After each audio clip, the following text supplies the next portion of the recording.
Oke, Assalamualaikum warahmatullahi wabarakatuh. Bertemu lagi dengan Pak Dimas. Apa kabarnya anak-anak? Semoga anak-anak Bapak diberikan kesehatan dan keselamatan. Oke, kali ini bertemu lagi dengan Bapak untuk belajar tentang geografis Indonesia bagian kelima. Kali ini kita akan belajar tentang peta. Nah, apa itu peta? Nanti akan kita pelajari. Nah, tujuan pembelajaran hari ini, nanti anak-anak akan mengetahui komponen yang ada pada peta. Jadi di peta itu nanti ada apa saja, kalian akan mengetahuinya setelah belajar hari ini. Nah, di pelajaran sebelumnya kita sudah belajar tentang arah mata angin. Nah, arah mata angin ini nanti akan ada di peta. Arah mata angin ini atau kompas merupakan salah satu komponen pada peta. Kenapa Bapak ajarkan ini sebelumnya? Karena ini adalah hal yang sangat penting. Kalau kita tidak menemukan peta, maka kita akan menentukan suatu arah menggunakan arah mata angin.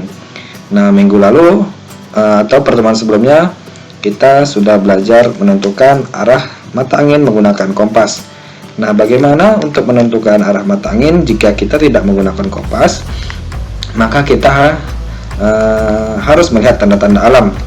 Kalau pada malam hari kita akan melihat bintang utara, namun kalau pada hari terang kita akan melihat arah matahari. Kalau matahari kita perhatikan di Indonesia akan terbit dari sebelah timur, kemudian akan tenggelam di sebelah barat. Jadi untuk memudahkannya, kalian bisa melihat pergerakan matahari. Ketika kalian sudah mengetahui arah tenggelamnya matahari, yaitu di arah barat, maka coba kalian meletakkan tangan kalian di arah barat tersebut. Kemudian nanti di seberang tangan kalian itu adalah tangan kanan merupakan arah timur. Maka di hadapan kalian nanti akan berjumpa dengan arah utara. Nah, begitu kalau ingin menentukan arah mata angin jika kita memperhatikan arah matahari. Kemudian untuk hari ini kita akan belajar tentang komponen yang ada pada peta. Peta, apa itu peta? Peta adalah gambaran permukaan bumi yang digambarkan pada bidang datar. Jadi di sini Bapak perlihatkan, ini ada peta Sumatera Utara, ini ada peta Indonesia, dan ini adalah peta Malaysia. Jadi ada 3 contoh peta yang Bapak tunjukkan. Nanti di setiap gambar peta ini ada berbagai macam, ada warna, ada gambar-gambar, ada simbol, kemudian ada judul. Nah, itu akan kita pelajari hari ini. Kemudian kalau kalian ingin belajar tentang peta, peta ini akan dikumpulkan atau kalian akan bisa menemukannya dalam satu buku. Jadi dalam satu buku itu ada kumpulan berbagai macam peta. Nah, kumpulan dari berbagai macam peta itu disebut dengan atlas. Nah, jadi di dalam atlas ini kalau kalian buka, kalian akan menemukan peta Indonesia, peta wilayah-wilayah yang ada di Indonesia, pulau-pulau yang ada di Indonesia, bahkan peta dunia akan kalian temukan di buku atlas ini.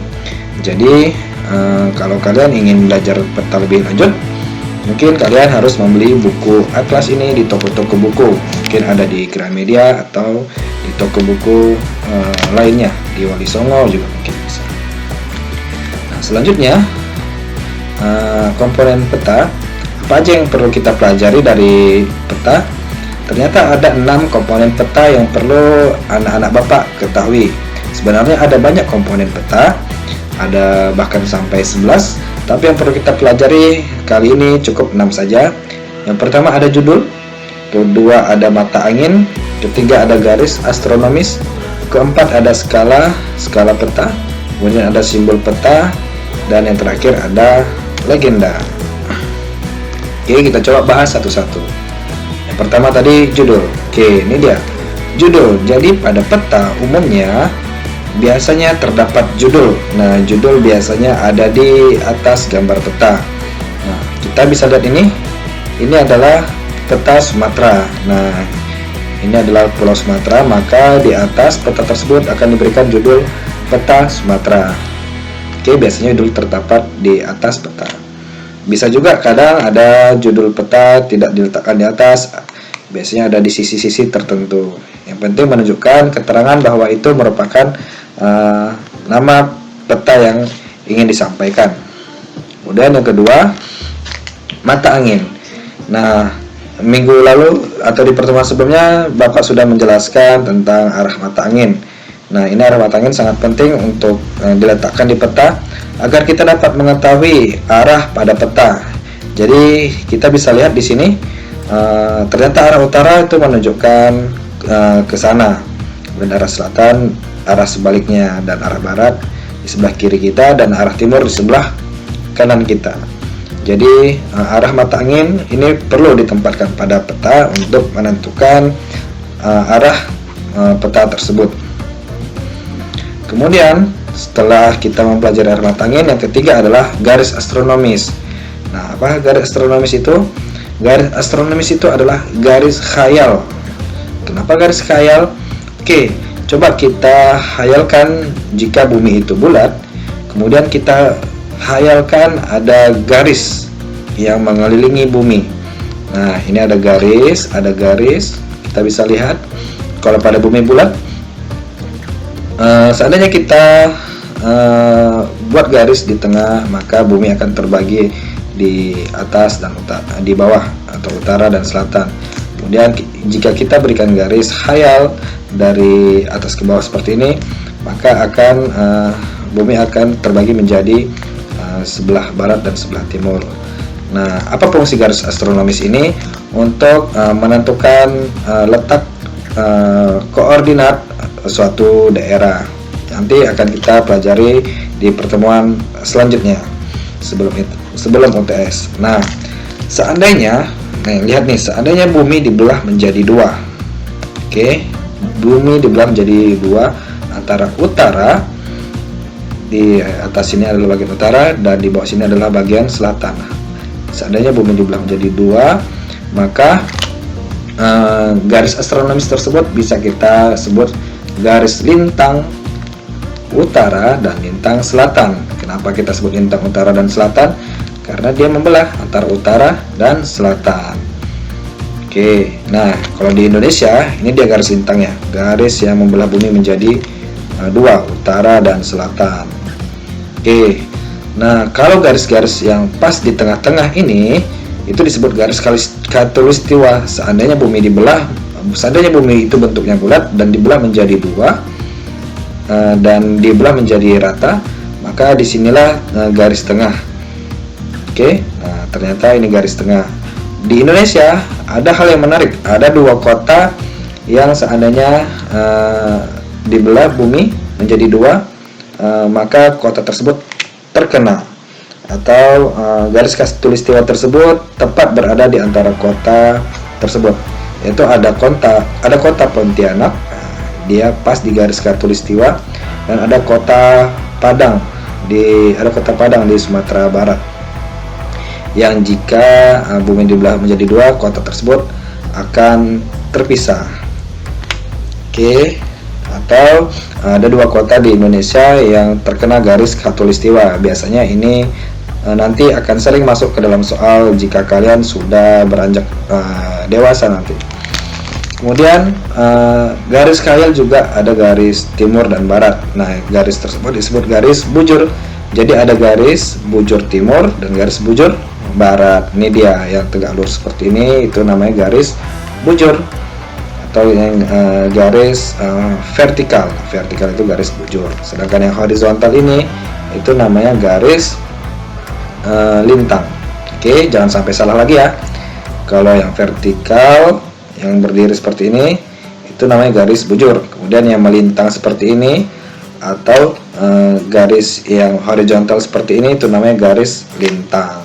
Oke, ada lintang utara dan ada lintang selatan, ada bujur timur dan ada bujur barat. Oke, selanjutnya yang keempat ada skala peta. Nah, ternyata kita tidak mungkin menggambarkan bumi pada bidang datar kalau dalam bentuk aslinya, karena bumi ini sangat luas. Jadi dibuatlah perbandingan. Nah, skala itu adalah perbandingan antara gambar pada peta dengan gambar sebenarnya. Jadi inilah ukuran perbandingannya. Misalnya peta ini kita anggap nilainya 1, sedangkan ukuran sebenarnya itu ada 9.867.000. Jadi itulah perbandingan antara satu gambar ini dengan gambar asli Indonesia. Itu yang dimaksudkan skala pada peta. Oke.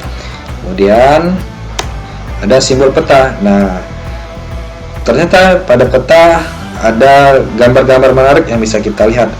Misalnya, ini ada gambar seperti jangkar, ada gambar bulat, ada gambar segitiga, kemudian ada warna oranye, biru, kuning, hijau. Ini semua adalah simbol-simbol peta. Nah, ada juga garis-garis merah. Ini semua adalah simbol. Kemudian nanti keterangan simbol-simbol peta ini akan kita pelajari pada poin ke-6, yaitu legenda. Oke, kita masuk yang ke-6. Nah, legenda pada peta. Apa itu legenda? Legenda adalah keterangan yang menerangkan tentang simbol-simbol pada peta.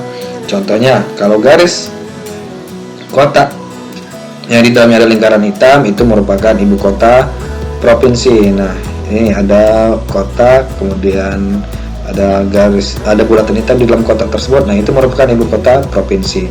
Di sini mungkin kurang jelas, nanti kalian bisa menemukannya di peta atau atlas yang kalian pelajarin. Coba kita lihat. Nah, ada simbol berwarna segitiga hitam, itu merupakan tanda gunung tidak aktif. Kemudian ada simbol berwarna merah, segitiga merah. Nah, itu merupakan gunung aktif. Jadi simbol-simbol ini keterangannya akan dijelaskan pada legenda.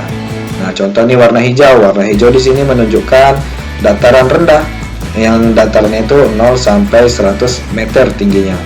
Kemudian ada yang warna hijau agak lebih muda lagi, hijau toska. Ini ketinggiannya antara 100 sampai 400 meter. Kemudian ada warna kuning. Ini menunjukkan ketinggian daerah tersebut 400 sampai 1000 meter. Hingga pada warna yang coklat ini 2000 meter. Nah, pada peta biasanya warna-warna ini berbeda-beda, kemudian simbol-simbolnya berbeda. Jadi kalau kita ingin tahu maksud dari simbol-simbol yang ada pada peta, kita harus mencari legenda.